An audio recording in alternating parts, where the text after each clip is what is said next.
a video on pea and ham soup, which I've made before, but this is going to be a different version because I worked yesterday and it was pie and peas, and there was left over mushy peas. I made too many, which is a good thing because it means I can make pea and ham soup today, and it for my customers, they got plenty of food, which is always a good thing.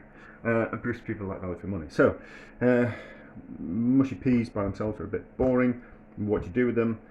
I suppose I should make a video on cooking mushy peas because they're quite a simple thing, but you can make something that's kind of quite simple, really quite delicious with a few little tricks and that type of stuff. But I'm going to turn it into pea and ham soup. It'll work well with tin mushy peas as well, I would have thought. So we will, how much there is, kilo and a half, let's have a guess. 1.4 kilos, but there's about 1.3 kilos there, and then we've got some cooking bacon, which we're going to cook. Cooking bacon, and so the cooking bacon is pretty much the cheapest way to buy bacon, and it's the offcuts from the end. When they've been slicing bacon, it's the offcuts of the bacon. I think this for a kilo it's about £1.45, I think, or maybe £2.45. Where's my receipt? Because I've just bought it. No, £1.45. So £1.45 for a kilo of bacon, and it's all the end bits, which you kind of look at that and you kind of go, that's a gammon steak, is that? That's a gammon steak. So, and it generally tends to be better quality bacon as well. So it's you can buy the cheap bacon in the supermarkets, and this is even cheaper than that, but it tends to be a better quality bacon. And it's just the end pieces of the bacon that the machine can't slice, or it's become a part of it. But it's normally a really good quality bacon. So we're going to cook that. I'm not going to fry it. We're going to poach it, and then we'll see. Look at them. Look at that. That's ridiculous, is that? So for £1.45, you essentially get 6. That's a bit ropey, is that one? But you get 5 good gammon steaks for £1.45. That's ridiculously cheap, is that? What's that work out at? 25, 30p each? That's ridiculous, is that? That's ridiculous. To buy yourself something like that at normal price, certainly a quid, if not more. So, cooking bacon is brilliant. So I'm going to poach it in some water to cook it, because cutting the bacon up in that kind of size is a little bit, well, it's difficult to cook bacon unless you've got really sharp knives. So it's just easier to poach it in some water. And what that will do is then that will also give us some stock, which we can cook the, look at my hands are all a mess now. Give us some stock, which we can add to the peas to water them down. In most of my recipes, I put onion in the soup. Am I going to put onion in today? Yes. So what we'll do, I was going to use the onion for something else, but I will peel, and I will chop roughly those onions, and I'll poach them in with the bacon. I don't think I'm going to use all that bacon, but we'll see. So we'll cook the onions in there, and then we'll use the onions and the stock from there to thin the peas down, and then we'll add a little bit of milk and then add the bacon back to it. So it's pretty straightforward, and it'll be a really delicious, cheap, nutritious meal. Now, thing we have to think about is that the peas are already seasoned, so they've got in them salt and pepper and sugar, and there's a little bit of butter in there as well. So they're already seasoned, so we just need to be a little bit careful with the seasoning. Ordinarily I'd use stock cubes to season. That's kind of quite nice cold, actually. Not that dissimilar from hummus. So, well, yeah, hummus, chickpeas, beans, pulses, peas, you know, they're all in the same family. So we just need to be careful with the seasoning. I won't use stock cubes, and the water that we get out of here will be a little bit salty as well. So I don't think we'll need any more seasoning or some stock cubes or anything like that. So peel these, chop these, poach them in there with that until it's all cooked and nice and tender, and then we'll be back after that.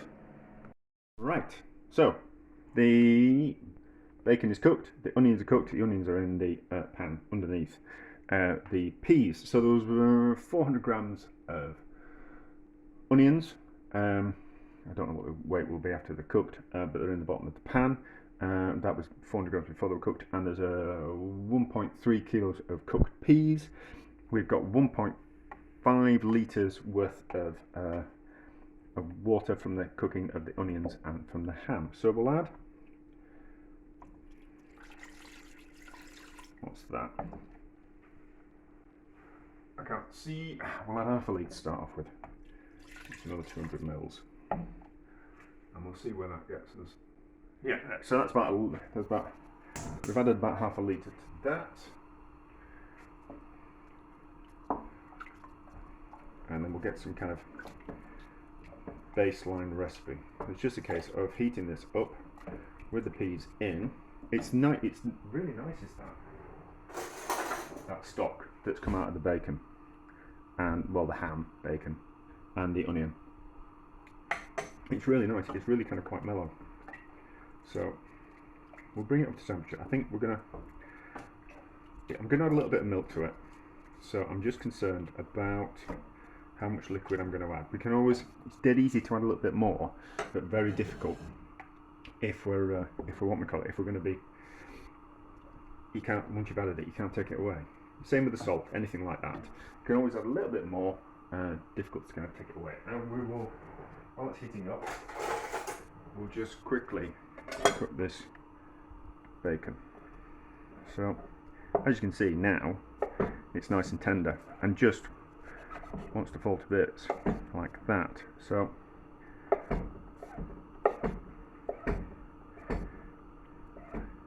rather than having to faff around with, I don't want to say it, but it's slimy bacon. Bacon's a bit slimy. I mean, to cut it up, it's kind of quite difficult, whereas doing it this way, it's certainly a lot easier. And we've taken some of the saltiness out of the bacon as well. I mean, bacon can be a bit too salty at times. So to poach it in the liquid, you just get rid of the excess saltiness, and you can control things a little bit more.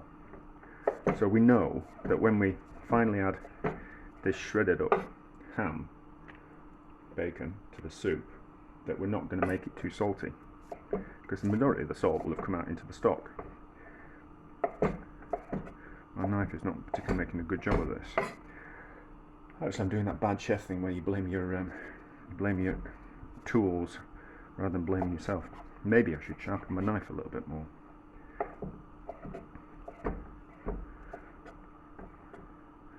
So it's going to be loads. It's going to make that's a lot of ham. If I'm going to give this to, he's going to be very lucky. There's too much ham for this. It should have been 500 grams. Kilo is way too much. But more of a meal, if you put all that ham in, it's going to be like a proper meal. It's that with some nice bread. That would be a very luxurious meal. Just a little bit worried that the ham will want to stick. The soup will want to stick. And I've got my blender somewhere. I can't remember where. It's not in the cupboard. I'll just have to go and find it. So we'll just. Oh, there's a bit of ham in there. I'll just chop that up after I've just washed my hands again.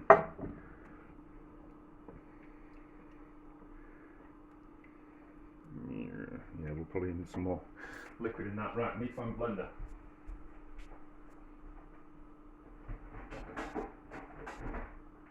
There we go, I found the blender.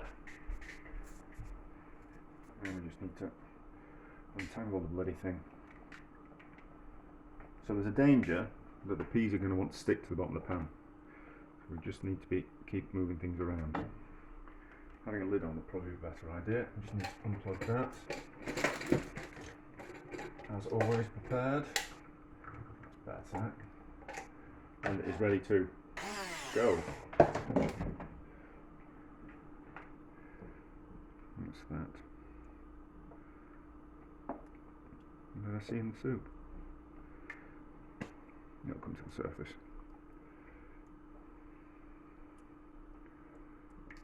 Give it a taste now, and then we can judge. What was that? I don't know.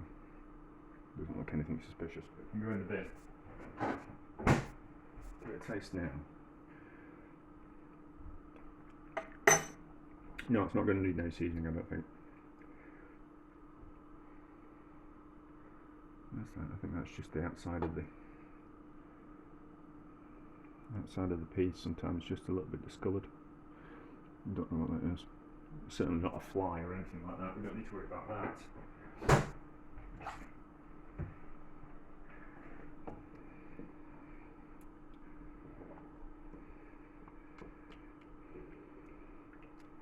Oh, there's some more.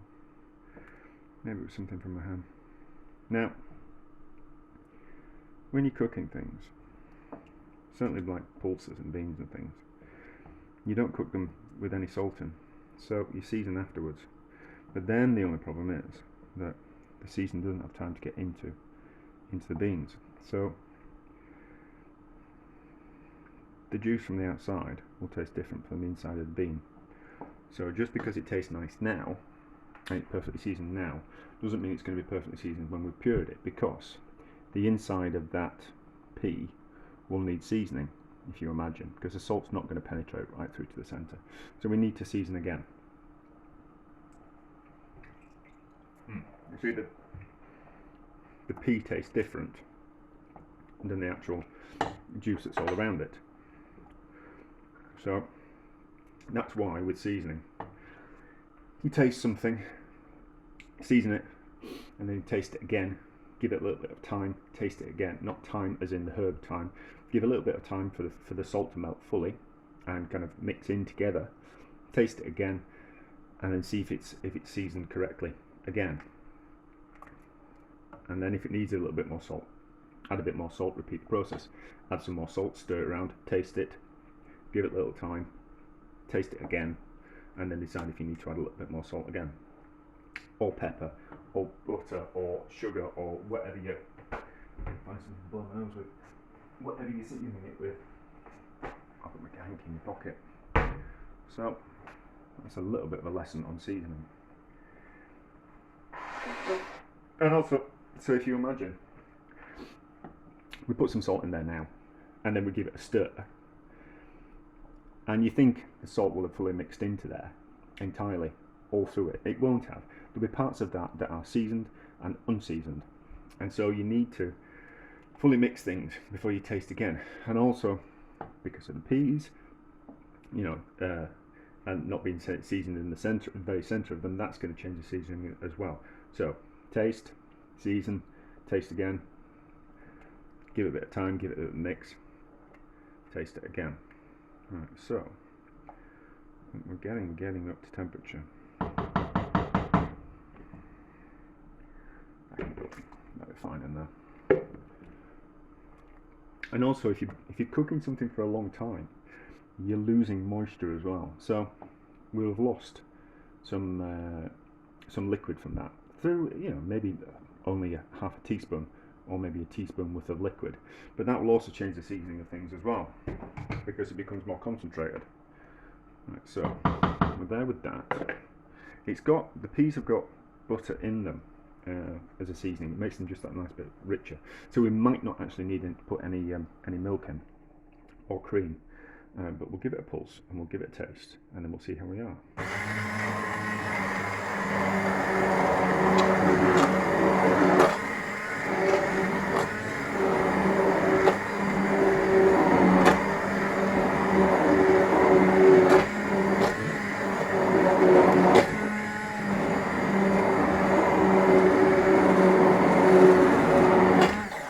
And also, because we've put ham stock in, well, the bacon stock, there'll be fat from the bacon that's gone into the soup, which is enriched it as well. So it's got butter in there, it's got the fat from the bacon, so it might necessarily not need the milk or cream. But what I will do is we'll measure how much liquid we put in, and then kind of, if you wanted to add a third of that liquid, whole liquid amount as cream or butter or milk, that's what you'd be able to do. But I don't think I'm going to put any milk in.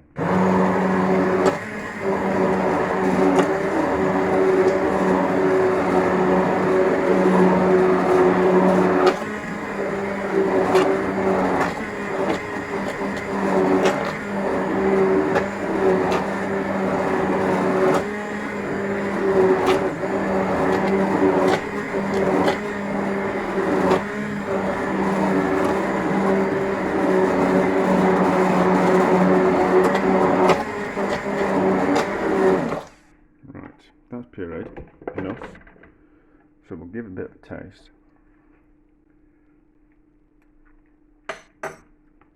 No, see, that's perfectly seasoned, is that?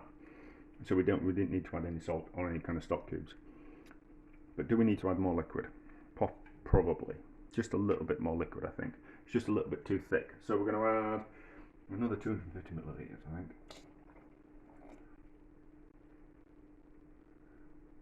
A little bit more. That's about 250 millilitres.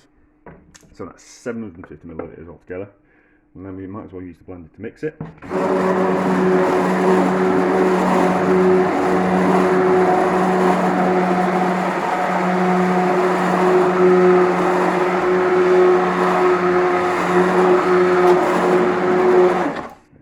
That's a good consistency. And then we'll give it another taste because we've added stock to it. Nope, that's still good. So, how much? We reckon that's about half that. So, the bacon's, how is the bacon? That's fine, that's not too salty. So let's put half the bacon in, or pretend it's ham. Give it a stir.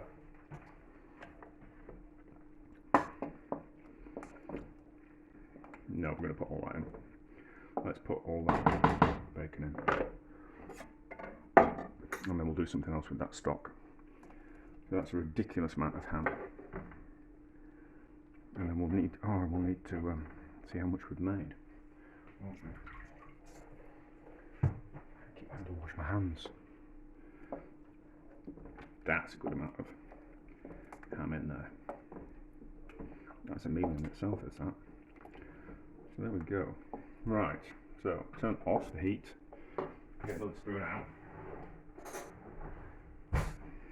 Another taste, and then we'll see how much we've made.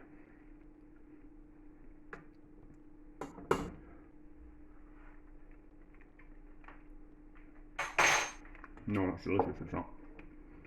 That's delicious. That's the best pea and ham soup I've made in a while. Don't tell my customers. But anyway, there we go. Right, so I need to, let's get that out of the way before I knock it over. Let's see how much we've made. That's the best way to do this. Let's just pour it and whisk it. That's really dangerous and messy.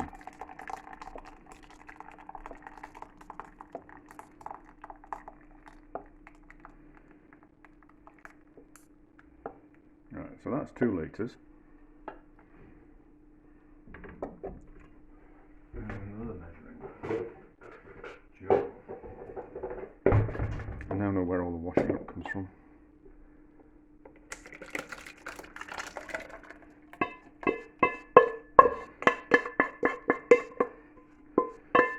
So that has made 2. No, that's in pints. That has made 2.8 litres.